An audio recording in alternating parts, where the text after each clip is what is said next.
Hello friends, I am Raj Chaudhary. I welcome you all on your channel Champions. Today we are studying about a topic typhoid.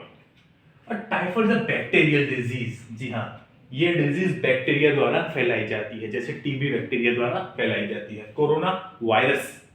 ठीक है। Typhoid fever is a systematic infection caused by Salmonella typhi.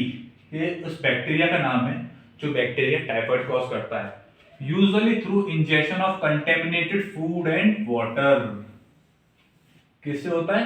Contaminated food और water से। For example, कोई भी human being है जो typhoid से infected है, उसका जो फीकल मटेरियल है, उसका जो रफेज है, इनडाइजेस्टेड पार्ट ऑफ फूड, उसमें सैल्मोनेला टाइफी बैक्टीरिया प्रेजेंट होगा। तो होता क्या है, नॉर्मली रैंडमली हम गांव की बात करें तो गांव में क्या होता था, आज से कुछ टाइम पहले सब लोग नदी पर डिपेंडेंट रहते थे। तो होता क्या है कि जो हमारा फीकल मटेरियल है वो उस नदी के किनारे है, वहीं डिफ्यूज किया जा रहा है और वहीं से उसी नदी से हमारा पीने का पानी आ रहा है, इससे हम पीने के लिए पानी ले रहे हैं।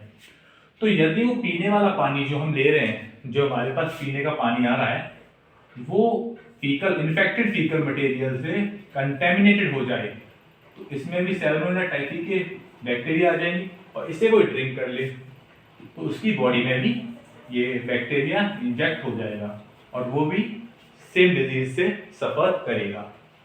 अब इसकी कैरेक्टराइजेशंस क्या है, साइन एंड सिम्टम्स क्या है, ट्रीटमेंट्स क्या है, वो हम आगे देखेंगे।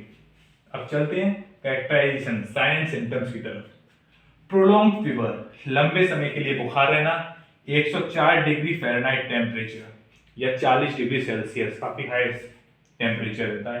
हेडेक, सिर दर्द, काफी हाई अमाउंट में हेडेक रहना, नाउजिया, लॉस ऑफ एपेटाइट, भूख न लगना, कॉन्स्टिपेशन या समटाइम्स डायरिया हो जाना, पेट में बदहजमी टाइप का, वीकनेस, कमजोरी महसूस होना, एब्डोमिनल पेन, एब्डोमिनल पार्ट में पेन होना, लेफ्ट अनट्रीटेड इंटेस्टाइनल अल्सर्स में अगर हम इसे अनट्रीटेड छोड़ देते हैं, इसका हम इलाज नहीं कराते हैं, प्रॉपर ट्रीटमेंट नहीं देते हैं, तो होता क्या है, ये बैक्टीरिया करता क्या है, हमारी इंटेस्टाइन की वॉल्स पे ये स्टिक कर जाता है और स्टिक कर जाता है। सैल्मोनेला टाइफी बैक्टीरिया क्या करता है, अपने आप को प्रिवेंट करने के लिए मैक्रोफेजेस वगैरह से, तो ये होस्ट सेल्स के अंदर चला जाता है और अपने आप को प्रिवेंट कर लेता है।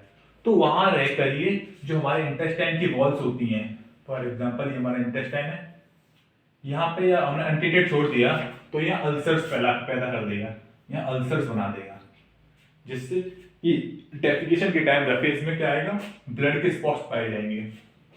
एंड अगर हम ज्यादा लंबे के समय इसे अल्सर्स बना लिए फिर भी हम इसका ट्रीटमेंट नहीं करा रहे हैं तो इट में also rupture our intestine, intestine को रप्चर भी कर सकता है अल्सर। ठीक है। इंक्यूबेशन पीरियड क्या होता है? इंक्यूबेशन पीरियड का हम देखें तो मतलब, जैसे आप सपोज कीजिए कोई भी एक बंदा है, कोई भी एक व्यक्ति है जिसके अंदर वायरस गया, वायरस जाने के बाद में उसको तो नहीं पता चला कि मेरे में वायरस चला गया, अभी कोई सिम्टम्स तो आएंगे नहीं, तो ये वायरस 6 से 15 दिन का समय लेता है बॉडी में फैलने के लिए, अपना एक्शन स्टार्ट करने के लिए। जैसे ही वायरस अपना एक्शन स्टार्ट करेगा हमें सिम्टम्स अपीयर होने लग जाएंगे, जिस पीरियड में बैक्टीरिया या वायरस बॉडी के अंदर अपनी पकड़ बनाता है उसी टाइम को इंक्यूबेशन पीरियड बोल देते हैं। सिम्टम्स आने के पहले का टाइम इंक्यूबेशन पीरियड कहलाता है। ट्रांसमिशन, ट्रांसमिट कैसे होता है? Spreading through food and water that are contaminated with infected faecal material. कोई इन्फेक्टेड बंदा है, कोई इन्फेक्टेड पर्सन है, उसका फीकल मटेरियल उससे कंटेमिनेटेड हो जाए, हमारा पीने का पानी या फिर जो हम खाना खाने वाले हैं, तो ऑब्वियसली हमें टाइफाइड डिजीज हो जाएगा। It can be spread through flies, मक्खियां भी स्प्रेड कर सकती हैं। कोई भी फीकल मटेरियल है, उस व्यक्ति का फीकल मटेरियल जो इन्फेक्टेड है पहले से, उस पर फ्लाइज आके बैठेंगी, बैठ के वो फ्लाइज फिर आपके फूड पे आके बैठ जाए तो आपके फूड को कंटेमिनेट कर दिया, उस फूड को आपने इंसर्ट कर दिया, तो मतलब वायरस या बैक्टीरिया से बैक्टीरिया है, तो टाइफाइड बैक्टीरिया के द्वारा होगा, तो बैक्टीरिया भी आपकी बॉडी के अंदर चला गया, तो आपकी बॉडी के अंदर बैक्टीरिया चला गया तो आप इन्फेक्टेड हो गए। Washed fruit and vegetable if water is contaminated, अगर जो सब्जियां देखते हैं उन्होंने सब्जी धोई है या फल धोए हैं, जो हम रॉ फ्रूट्स लेके आए उन्हें हमने आके खा लिया, अगर वो उसमें धुले हैं, वो वाटर कंटेमिनेटेड था, तो भी हमें फैल सकता है। अब हम सैल्मोनेला टाइफी के बैक्टीरिया को देखते हैं। This is the diagrammatical representation of Salmonella typhi. Rod shaped होता है, फ्लैजिला होती है जिससे मूव कर सकता है, प्लाज्मिड्स ऑब्वियसली प्रेजेंट होंगे, genetic material DNA, ribosomes, cytoplasm, capsule upper part, capsule के अपर साइड में pili, then cell wall, then plasma membrane. ठीक है, ये एक रॉड शेप बैक्टीरिया होता है, flagellated, only reservoir is human body, सिर्फ इसके लिए रिजर्वॉयर ह्यूमन बॉडी ही होती है। ग्राम नेगेटिव होता है, ग्राम नेगेटिव। देन आप लोग स्क्रीनशॉट ले लीजिए। आई होप आप लोगों ने स्क्रीनशॉट ले लिया होगा। देन हम आगे की तरफ मूव करते हैं।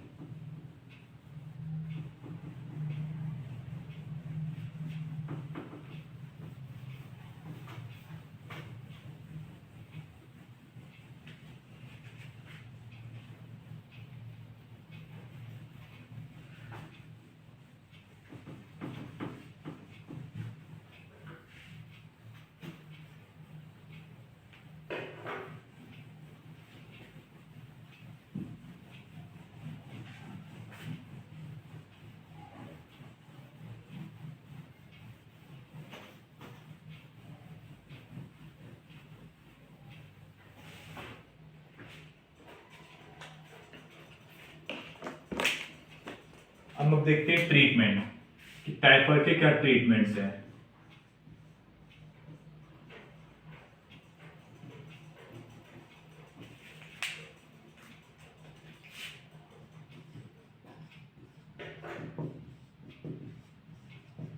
एंटीबायोटिक्स, हम लोग एंटीबायोटिक्स प्रेफर कर सकते हैं, जैसे कि हो गया क्रिप्रोफ्लैक्सिन, क्रिप्रोफ्लॉक्सिन।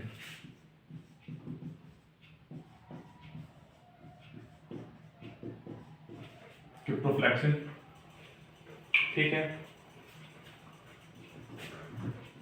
बेड रेस्ट एडवाइस करते हैं, जो भी ह्यूमन बीइंग से अफेक्टेड हुआ है उसे हम प्रॉपर बेड रेस्ट देने की सलाह करते हैं।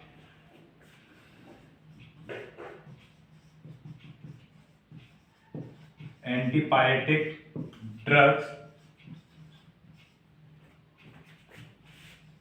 are given to normalize body temperature. जो हाई फीवर है उस टेम्परेचर को नॉर्मलाइज करने के लिए एंटीबायोटिक्स देते हैं। ट्रीटमेंट इतना ही। देन हम पढ़ते हैं प्रिवेंशन। हम कैसे प्रिवेंट कर सकते हैं अपने आप को इस वायरस से, आई मीन इस डिजीज से, नॉट वायरस, सॉरी।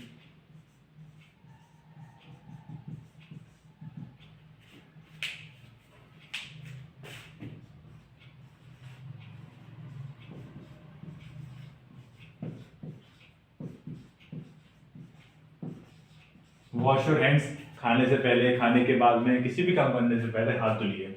कॉमन सा सभी डिजीज के बचने के लिए मेनली हाथ धुलने पड़ते हैं। Avoid drinking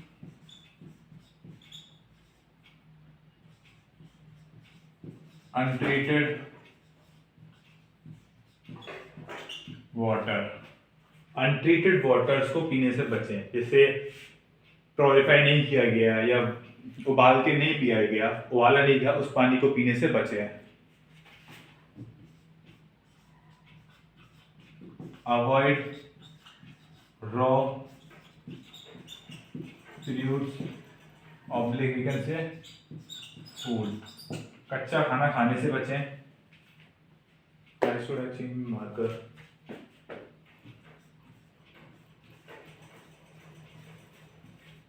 prefer hot food, हो सके तो गर्म खाना ही खाएं और पका हुआ खाना खाएं। होता क्या है, मैक्सिमम ज़्यादातर बैक्टीरिया हाई टेम्परेचर पे किल हो जाते हैं। इसलिए जो हमारा कुक्ड फूड होता है, और कुक्ड फूड में भी जो हॉट गरम गरम खाना होता है उसमें बैक्टीरिया बहुत कम होते हैं। देन हम औरों को कैसे पकड़ सकते हैं? यदि कोई बंदा इन्फेक्टेड है तो वो कैसे रोके कि दूसरे को इन्फेक्टेड ना हो? एक तो मेनली क्या कर सकता है, ये सारे स्टेप्स उसे फॉलो करने हैं। खुद को बचना है तो भी फॉलो करने हैं, या जिसको हो गया वो चाहता है दूसरे को ना फैले तो भी उसी स्टेप्स फॉलो करने हैं। देन कंटेमिनेटेड वाटर दूसरे को ना दें, यही सारी चीजें हैं। ठीक है, अब हम देखते हैं वैक्सीन। हाँ, टाइफॉइड के लिए भी वैक्सीन बनाई गई है। उस वैक्सीन को हम टीसीवी वैक्सीन बोलते हैं, इंजेक्टेबल टाइफॉइड कॉन्जुगेट वैक्सीन।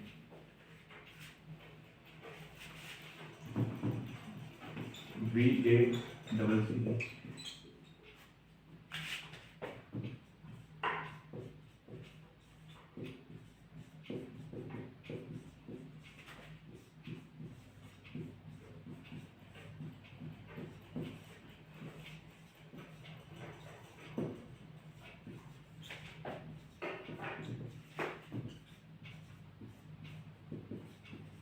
और शॉर्ट में बोलते हैं कैसे, टीसीवी।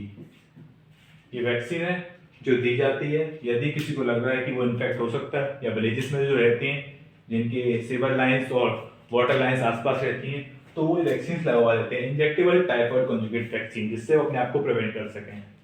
आई होप आपको ये वीडियो समझ में आया होगा, आपका टॉपिक क्लियर होगा। यदि आपको अगर कोई भी डाउट्स है, कोई भी क्वेरी है, तो आप हमें कमेंट कर सकते हैं, हम आपका रिप्लाई देंगे। अगर आपको ये वीडियो पसंद आई हो तो कृपया लाइक बटन को क्लिक करें, सब्सक्राइब करें। Thank you.